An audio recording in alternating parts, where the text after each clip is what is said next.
નમસ્કાર વિદ્યાર્થીઓ, કેપેસિટરમાં જ્યારે આપણે એક કરતાં વધારે કેપેસિટરનો ઉપયોગ કરી અને એના મૂલ્યોમાં કોઈ ફેરફાર કરવો હોય, એટલે કે કેપેસિટરના જોડાણો મેળવવા હોય તો કઈ રીતે મેળવી શકાય.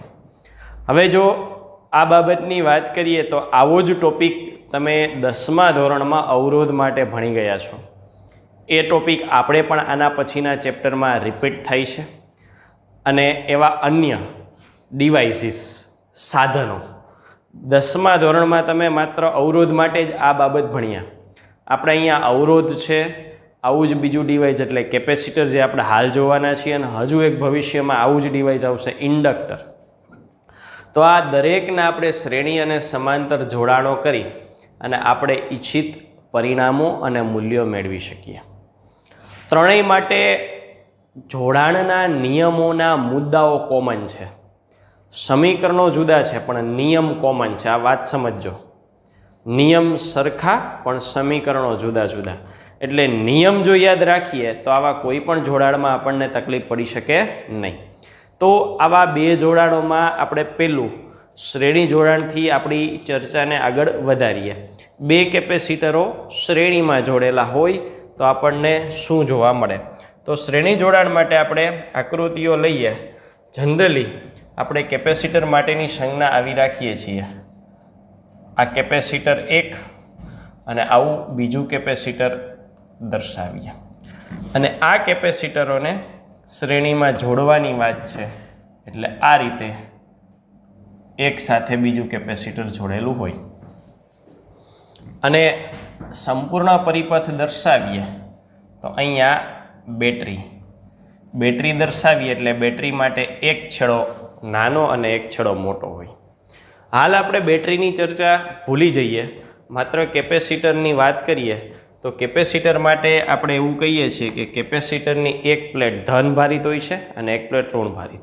એટલે આ પ્લેટ છે એને ધારો કે આપણે ધન ભારિત બતાવીએ તો આ ઋણ ભારિત થશે. આ ધન અને ઋણ. જો શ્રેણી જોડાણનો આ નિયમ છે. શ્રેણી જોડાણમાં હંમેશા છેડાઓ કેવી રીતે ધન ઋણ ક્રમિક છેડાઓ આવતા જાય. એક સરખા ધન કે એક સરખા ઋણ ન આવી શકે. ક્રમિક 1/1 આવે તો એને શ્રેણી જોડાણ કહેવાય. હવે આ જે કેપેસિટર આપણે ધ્યાનમાં લીધા છે એ કેપેસિટર માટે એને આપણે નામ આપીએ. આ કેપેસિટર છે એ કેપેસિટરને હું કહું છું કેપેસિટર C1, અને આ જે કેપેસિટર છે એને કહીએ છીએ કેપેસિટર C2. ધન અને ઋણ. હવે આ ગોઠવણી જોઈએ તો આ ગોઠવણી એવું દર્શાવે છે કે C1ની જમણી પ્લેટ, હું એટલા માટે ડાબું જમણું બોલું છું, ટેક્સ્ટ બુકે લખ્યું છે. હવે ટેક્સ્ટ બુકે લખ્યું છે એ પ્રમાણે C1 માટે આ ડાબી બાજુની પ્લેટ થઈ, આ જમણી બાજુની પ્લેટ થઈ, અને C2 માટે પણ આ ડાબી બાજુની પ્લેટ થાય, આ જમણી બાજુની પ્લેટ થાય. તો થશે શું?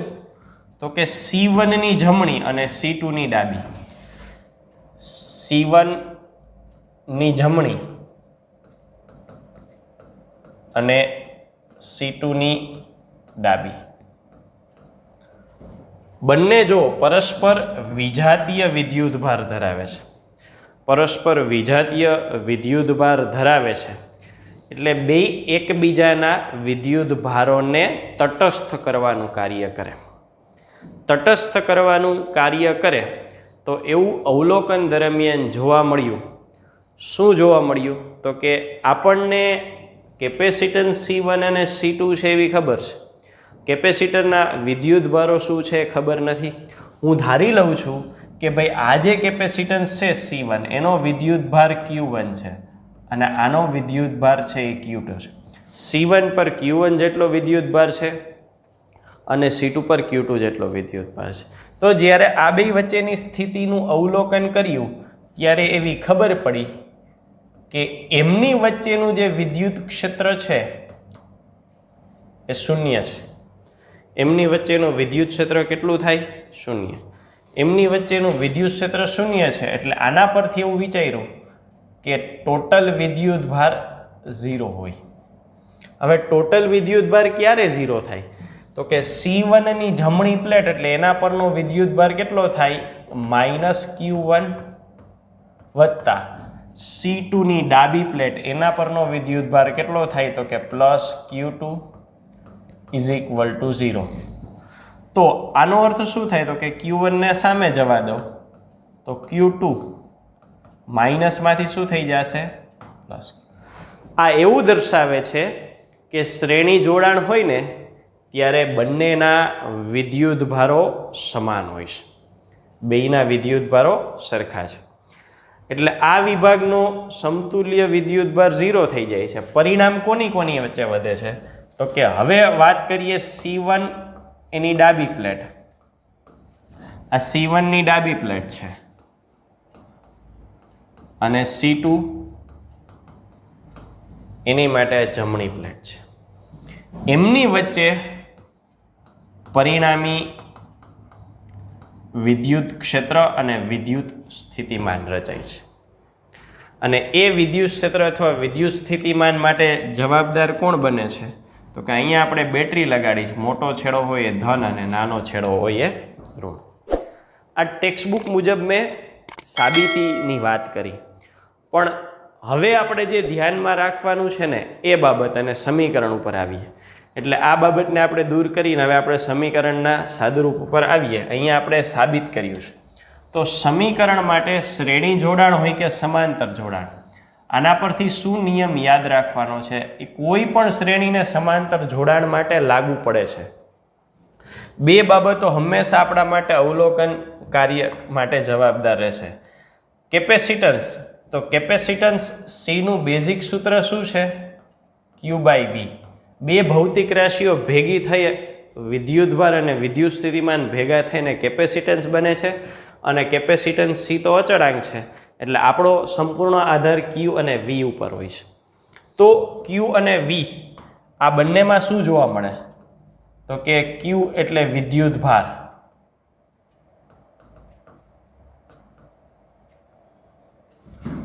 અને V એટલે વિદ્યુત સ્થિતિમાન.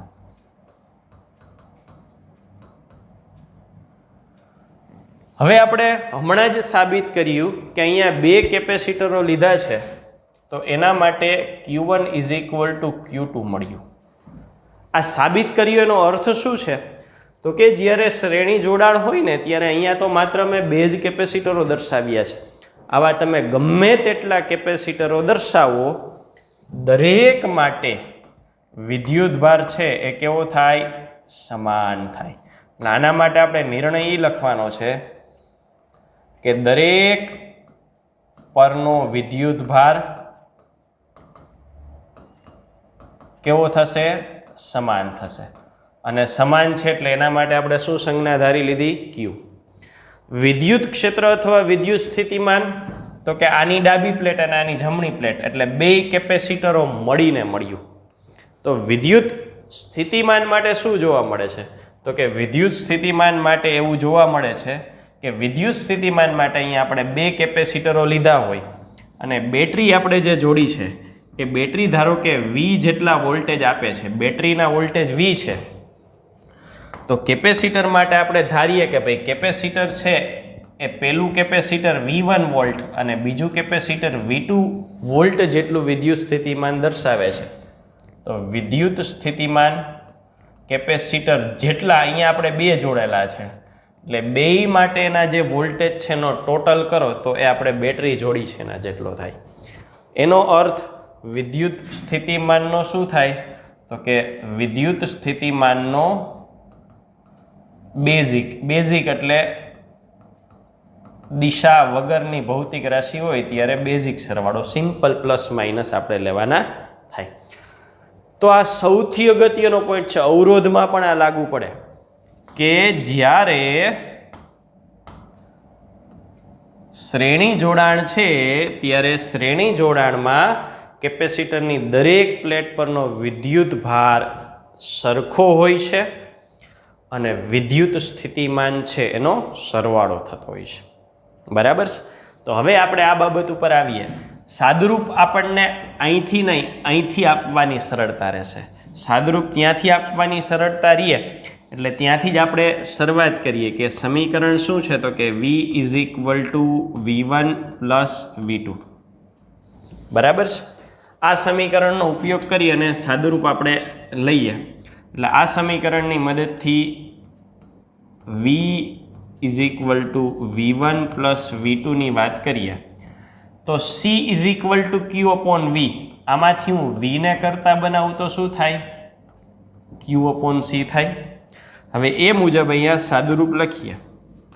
v1 એટલે q1 અપોન c1, v2 એટલે q2 અપોન c2 અને બેયનું સંયુક્ત q અપોન c. q એટલે શું? તો કે આ જે જોડાણ કરેલું છે ને એ જોડાણનો સમતુલ્ય અથવા તો સંયુક્ત વિદ્યુતભાર છે અને c પણ સમતુલ્ય કેપેસિટન્સ એટલે આખા જોડાણ માટેનું પરિણામી મૂલ્ય છે. પણ હજુ અહીંયા આપણે ચર્ચા કરી કે ભાઈ વિદ્યુતભાર બેયનો કેવો છે? સરખો જ છે. તો એ બાબતને આપણે અહીંયા લઈએ માટે q બાય c, q1ની બદલે q અપોન c1, q2ની બદલે q અપોન c2. q ડાબી બાજુ, જમણી બાજુ પણ અંશમાં q, કોમન કેન્સલ તો આ બાજુ સાદુરૂપ આગળ ચલાવીએ તો બાકી શું વધ્યું? 1 upon c is equal two 1 upon c1 plus 1 upon c2. તો આ છે એ આપણને પરિણામી કેપેસિટન્સ મળ્યું. હવે સૌથી આશ્ચર્યજનક બાબત એ છે કે અવરોધ માટે આવું સમીકરણ 10મા ધોરણમાં સમાંતર જોડાણ માટે મળતું. કેપેસિટર માટે એ કોનામાં મળે છે? શ્રેણી જોડાણમાં. એટલે ઉતાવળમાં ભૂલ ન થાય એ જોવું. અને શબ્દમાં આપણે થોડા અર્થઘટન ઉપર આવીએ. આ શું છે તો કે 1 અપોન c. c શું છે? સમતુલ્ય કેપેસિટન્સ છે. એટલે અહીંયા લખીએ પરિણામી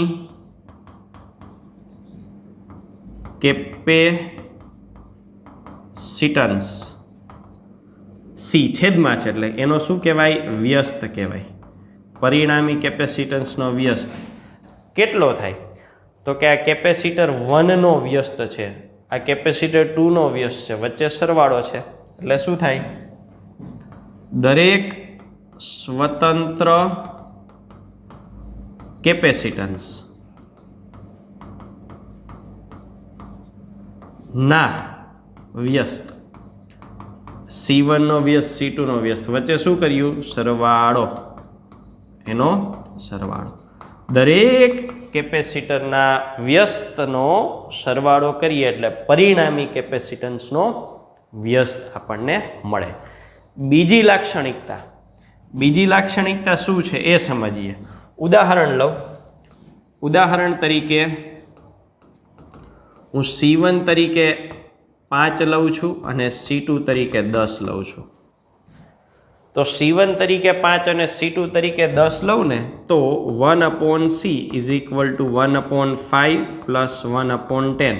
સાદુરૂપ હું ટૂંકાવું છું, સીધું અહીંયા સાદુરૂપ લખશો એટલે આ થશે 50/15 તેરી 45 એટલે 3.33 થશે. પરિણામી કેપેસિટન્સ કેટલું આવ્યું? 3.33. c1 થી નાનું છે ને c2 થી નાનું છે. જ્યારે આ પ્રકારનું જોડાણ હોય, શ્રેણી જોડાણ હોય, ત્યારે કેપેસિટન્સનું મૂલ્ય કેવું મળે? તો કે લઘુત્તમ મળે. કોના કરતાં? તો કે એ કોનું બનેલું છે? ધારો કે c1નું બનેલું છે તો c1 થી નાનું હોય, c2નું બનેલું છે તો c2 થી નાનું હોય. આમાં અહીંયા 50 કેપેસિટર લઈ લ્યો ને તો એ સૌથી નાનું મૂલ્ય કોનું થાય? પરિણામી કેપેસિટન્સનું. એટલે અહીંયા તમે જોડો ને એના કરતાંય નાનું મૂલ્ય પરિણામી કેપેસિટન્સનું મળે. તો અહીંયા આપણે શ્રેણી જોડાણ માટે પરિણામી કેપેસિટન્સનું મૂલ્ય મેળવ્યું.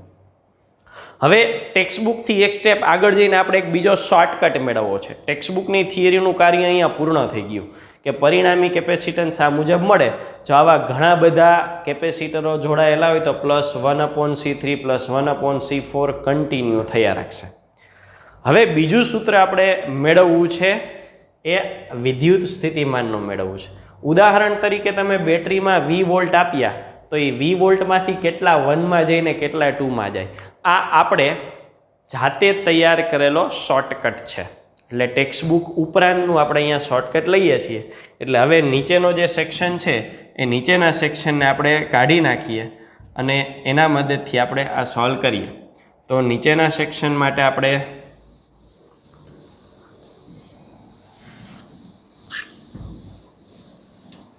ચાલો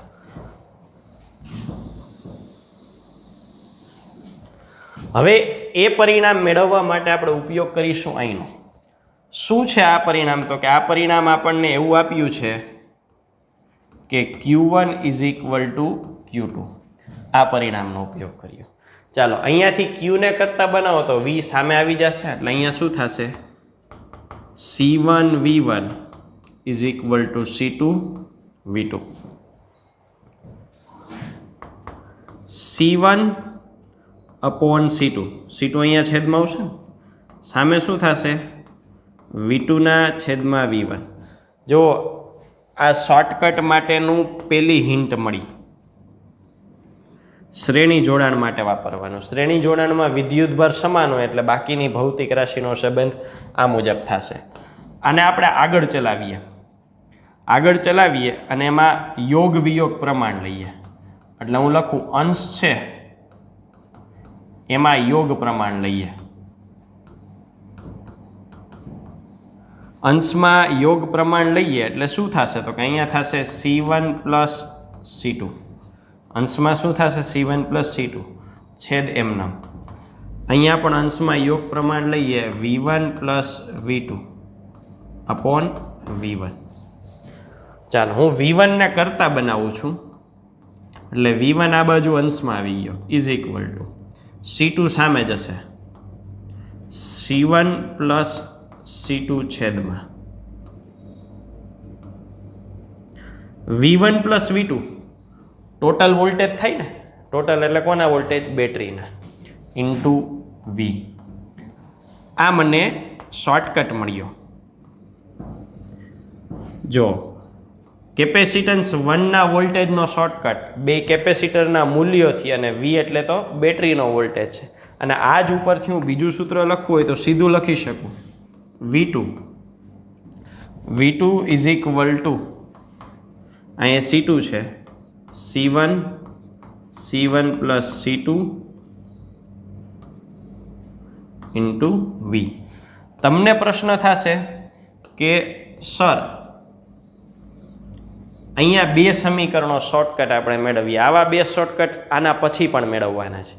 તો તમને એવો પ્રશ્ન થશે કે અહીંયા V1 આવ્યું ને અહીંયા C2 આવ્યું તો શોર્ટકટ યાદ રાખવા માટેની હિન્ટ શું? કે અહીંયા V1 હોય તો અહીંયા C2 લેવું એટલે કે બીજાનું કેપેસિટન્સ લેવું. તો એના માટેની હિન્ટ હું આપું છું છોકરાઓ. જો આ જ વસ્તુ પર આવો. C = શું છે? હિન્ટની આપણે ચર્ચા કરીએ છીએ. હિન્ટ માટે વાત કરીએ. C = શું છે? Q/V. તો V = શું થાય? Q/C. અહીંયા Q અચળ છે તો V ચલે છે C. વોલ્ટેજ અને કેપેસિટન્સનો સંબંધ કેવો છે? વ્યસ્ત મુજબનો છે. વ્યસ્ત એટલે એકનો વોલ્ટેજ લઈએ તો બીજાનું કેપેસિટન્સ. બાકીનું તો બધું બેયમાં સરખું રહે છે. એટલે આ આપણા માટે યાદ રાખવાની હિન્ટ છે કે એકનો વોલ્ટેજ હોય તો બીજાનું કેપેસિટન્સ હોય. જ્યારે MCQ અથવા દાખલા આવે છે ત્યારે શોર્ટકટ ખૂબ ઉપયોગી થાય છે. તો આ થયું વ્યક્તિગત એના પરના વોલ્ટેજ શોધવા હોય 1 અને 2 પરના વ્યક્તિગત વોલ્ટેજ શોધવા માટેનો શોર્ટકટ. વિદ્યુતભાર શોધવા માટેનો શોર્ટકટ જરૂર નથી કારણ કે વિદ્યુતભાર તો બે પરના સરખા જ છે. એટલે એને આપણે ક્યારેય કટકા કરીને શોધવાના નહીં થાય. પણ એ કોના પૂરતા? તો કે આ શ્રેણી જોડાણ છે એના પૂરતા. તો અહીંયા આપણે શ્રેણી જોડાણ માટેના પરિણામી સમીકરણોની વાત પૂરી કરીએ છીએ. આ સૂત્રો વધારે અગત્યના છે MCQ સોલ્વ કરવા માટે. તો શ્રેણી જોડાણ હવે પછી આગળ જોઈશું આપણે સમાંતર જોડાણ.